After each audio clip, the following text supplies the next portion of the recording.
है ना?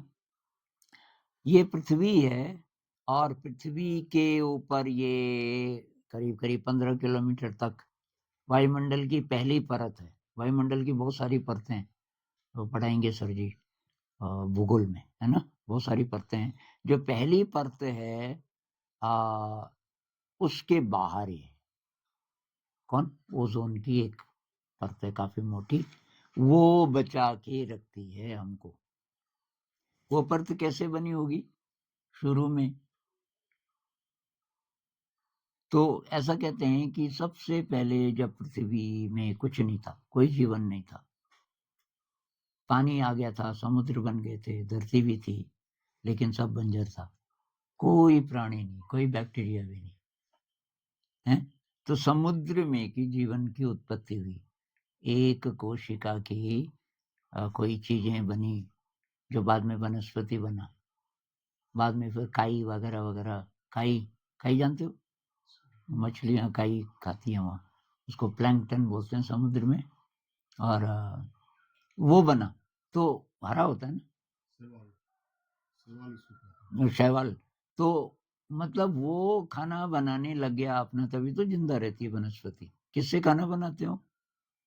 सूरज की रोशनी की मदद से खाना बनाते हैं अपना। और एक गैस छोड़ते हैं, कौन सी? ऑक्सीजन, जो हमारे काम की है। और कार्बन डाइऑक्साइड को सांस लेते हैं। तो तब ऑक्सीजन बनना शुरू हुआ पृथ्वी में, है ना? और वो ऑक्सीजन फिर ऊपर जाने लगा। ऊपर से जो सूरज की रोशनी में पराबैंगनी किरणें हैं, वो उसको तोड़ते गए। तो डस्टर कहाँ होगा? अच्छा, अब देखो यहाँ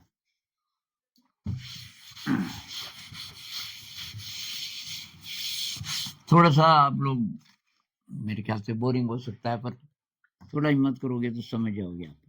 ये है O3, ये है O3, इसके पास ये इलेक्ट्रॉन नहीं बना रहे हैं मैं, ये O3 है, ठीक है। और ये सूरज से आ रही है क्या? पराबैंगनी किरणें। तो ये जो ऑक्सीजन है O2, ये O2 जब यहाँ पहुंचा, O2 मतलब जो हम सांस लेते हैं, तो पराबैंगनी किरणें इसको तोड़ दी गई, तो ये सब ऐसे ऐसे बनने लगे।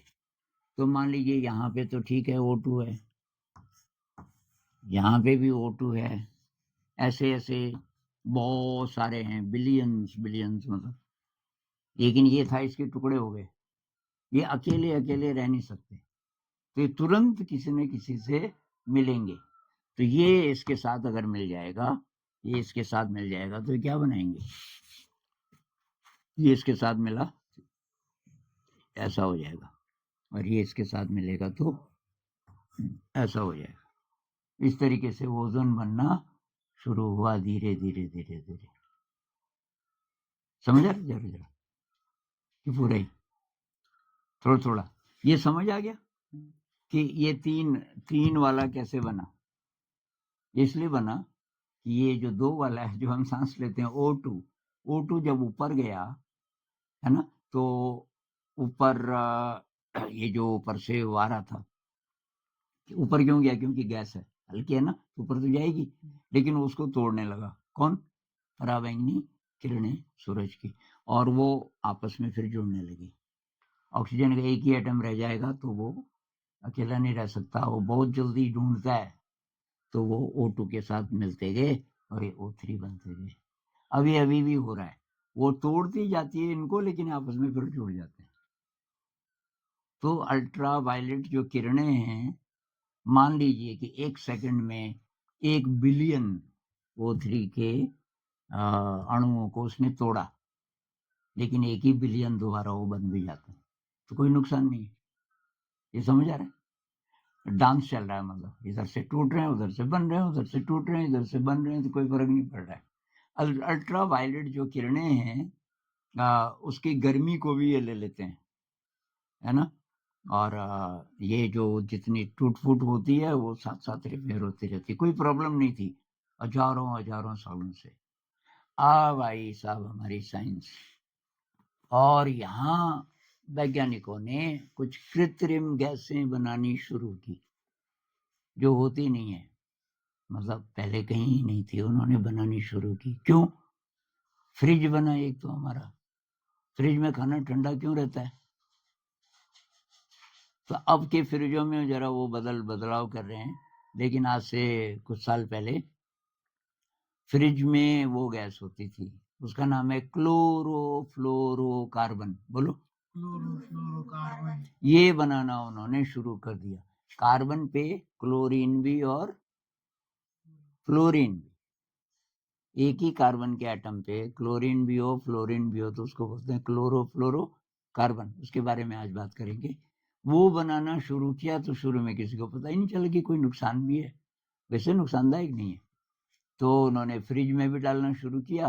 तो वो गैस क्या करती है कि खाने में जो गर्मी है जब आप रखोगे तब तो ठंडा नहीं होता ना, आपने साधारण पानी रखा तो ठंडा होता हो फ्रिज में, उसी समय टाइम लगता है ना, उसकी गर्मी को ले लेती है ये गैस, है ना, और उधर से लेके और बाहर को छोड़ देती है। तो फ्रिज से बाहर वो गर्मी तो बाहर निकल जाती है और वो फिर जाती है और फिर और गर्मी खाने का लेके और फिर इधर से निकालती जाती है, तो फ्रिज में खाना ठंडा रहता है। समझ आ रहे?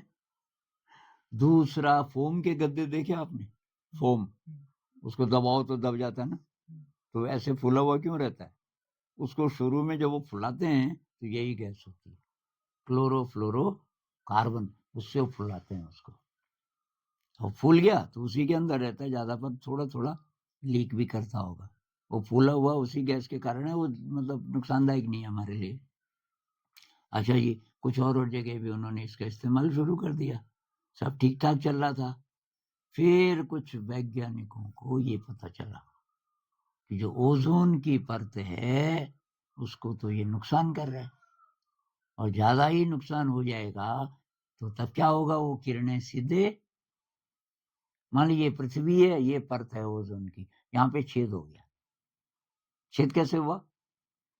इस गैस से। ये जो गैसें यहाँ बन रही हैं थोड़ा थोड़ा लीक होंगी, फ्रिज आपका पुराना होगा कभी तो, या खराब होगा तो वो गैस बाहर निकलती है। अब वो बाहर निकल के ऊपर जाती है ओजोन में पहुंच के, वो ओजोन को ऐसा तोड़ती है कि ओजोन रिपेयर नहीं कर सकता फिर उस जगह। कैसे, अभी मैं बताऊंगा। अब वहां छेद हो गया, मान लीजिए उतनी उतनी जगह में ओजोन वो खत्म हो गया, तो वो किरणें सीधे नीचे आ जाएंगी।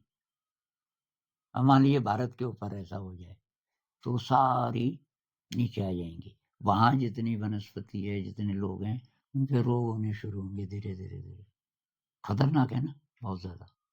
तो ये गैसें कौन कौन सी हैं, पहले ये बात करेंगे मुख्य मुख्य, और ये कैसे नुकसान करती हैं, टाइम बचा तो वो भी।